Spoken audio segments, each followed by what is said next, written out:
السلام عليكم ورحمة الله وبركاته، يا رب تكونوا بخير ومع حلقة جديدة من مبارياتي، ولسه مع مهرجان عدلي للشطرنج الكلاسيك. الحمد لله أول يوم عدى على خير وقدرت أكسب الأنريتد، الشاب الأنريتد. ودلوقتي أنا معايا نقطة المفروض، فبجايبلي الأستاذ أشرف الشناوي بتقييم 2050. يعني راجل تقيل معدي ال2000 ريت في دي.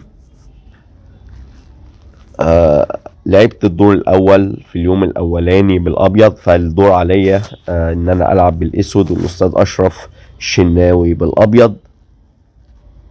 فبدأ دي 4، قلت له نايت اف 6 حصان، طلع على الهادي كده ما لعبش الكوينز على طول. قلت له طب اديني بقى دي 5، فنكت الفيل. قلت له اديني اي 6 وانا بلعب على الهادي ومش مهتم بطلوع الفيل بتاعي دلوقتي.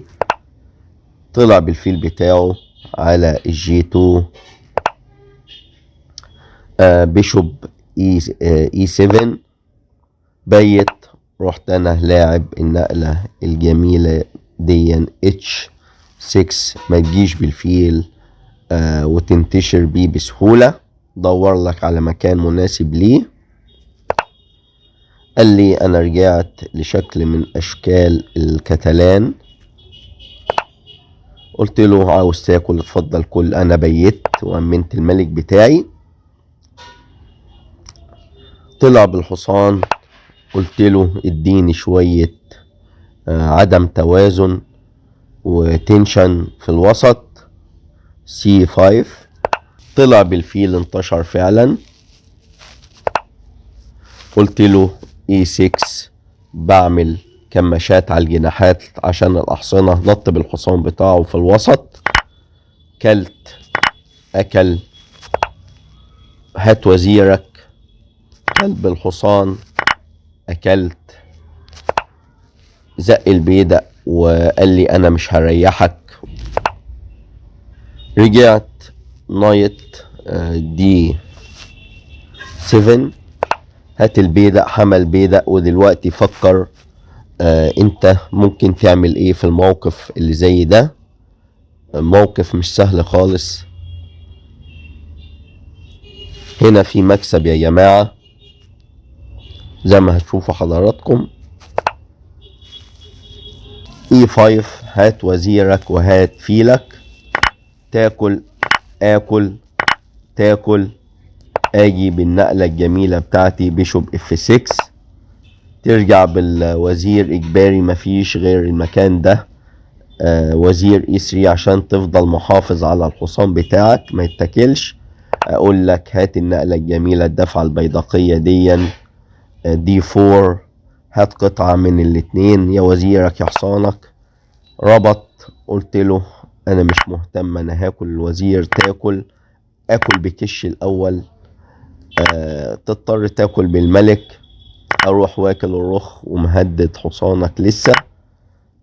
كل الفيل وقال لي كل بالفيل وقال لي هات الرخ بتاعتك. قلت له هات البيدق، حمل بيدق بالحصان وطالب.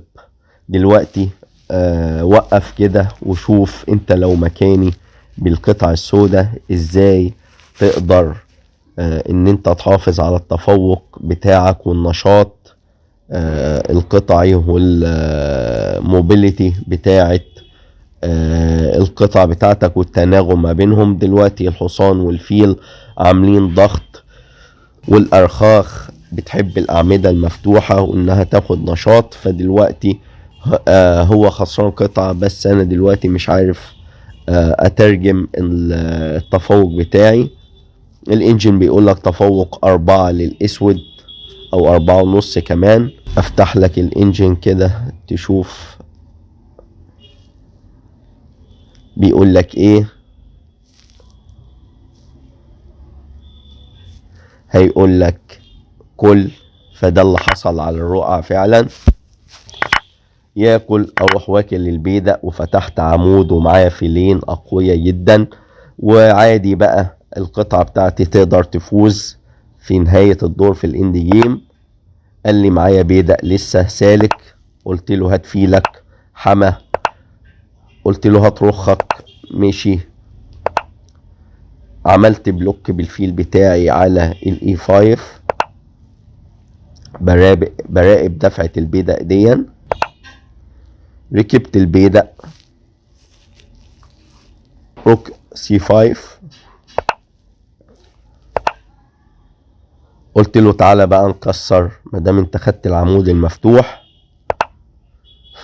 نزل على الصف السابع عندي بفكرة ان هو عاوز يزق البيدق في لحظة من اللحظات ويدي كش ويرقي. طلعت بالملك بعيد، كينج اتش 7. روك، هات البيدق زقيته. مشي بالملك بيحاول ينشطه. قلت له هات. طيب كلت. قال لي هات الرخ. رحت طالع هات بيدق من الاتنين. كل البيدق وهدد الفيل. حميت الفيل ولسه محافظ ان انا البيدق ما يندفعش على سي 7.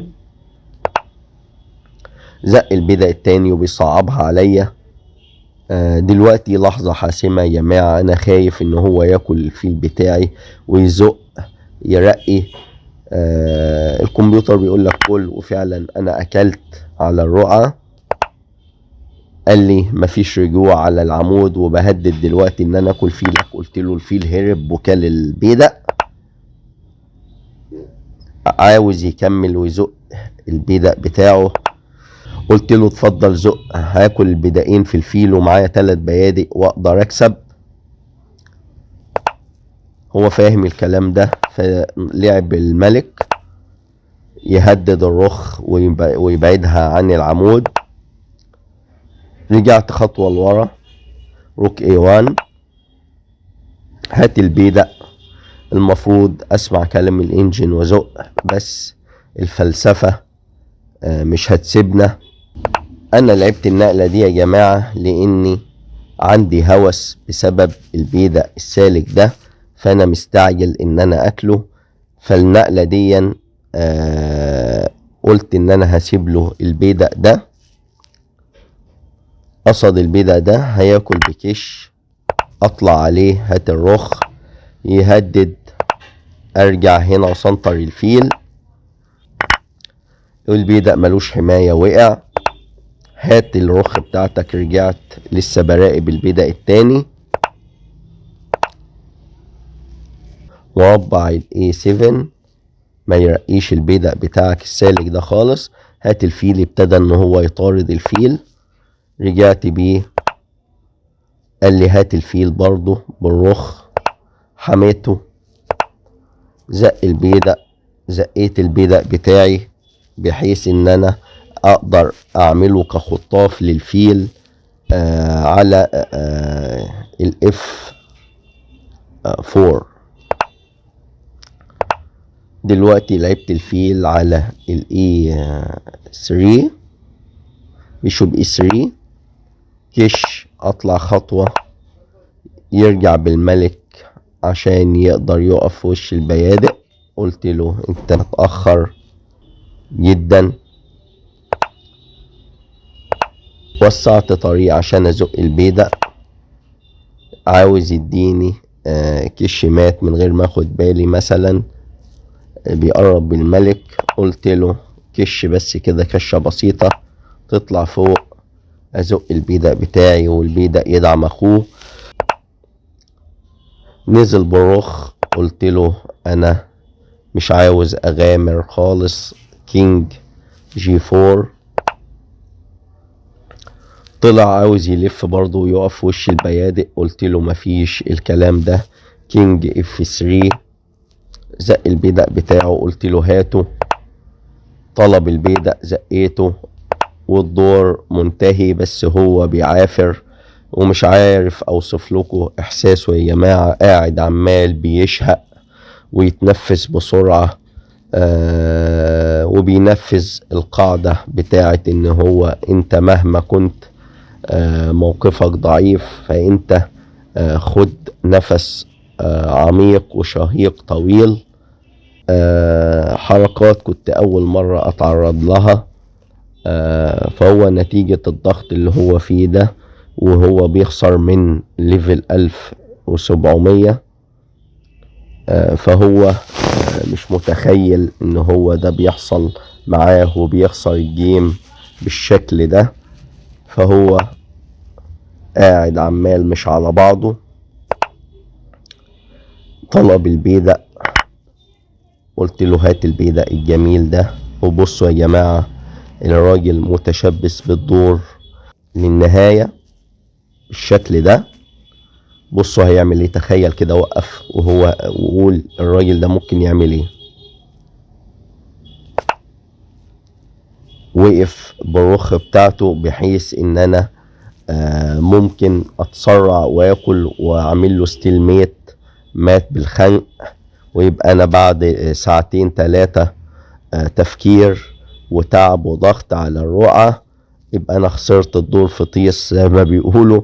قلت له جرى يا استاذ اشرف يا شناوي، انت فاكرنا تلاميذ ولا ايه؟ ده انا ابو السماسم بتاع شغل فاخر من الاخر ولا ايه يا جماعة؟ ادونا طلقتين لمستر سمسم، اداله كش ابو السماسم يمشي بعيد، ازق البيدق واقدر اكسب وينسحب بعد النقلة ديا. ايه رأيكم في المباراة؟ رأيكم يهمني. ويا رب تكونوا انبسطتم بالحلقة، والسلام عليكم ورحمة الله وبركاته.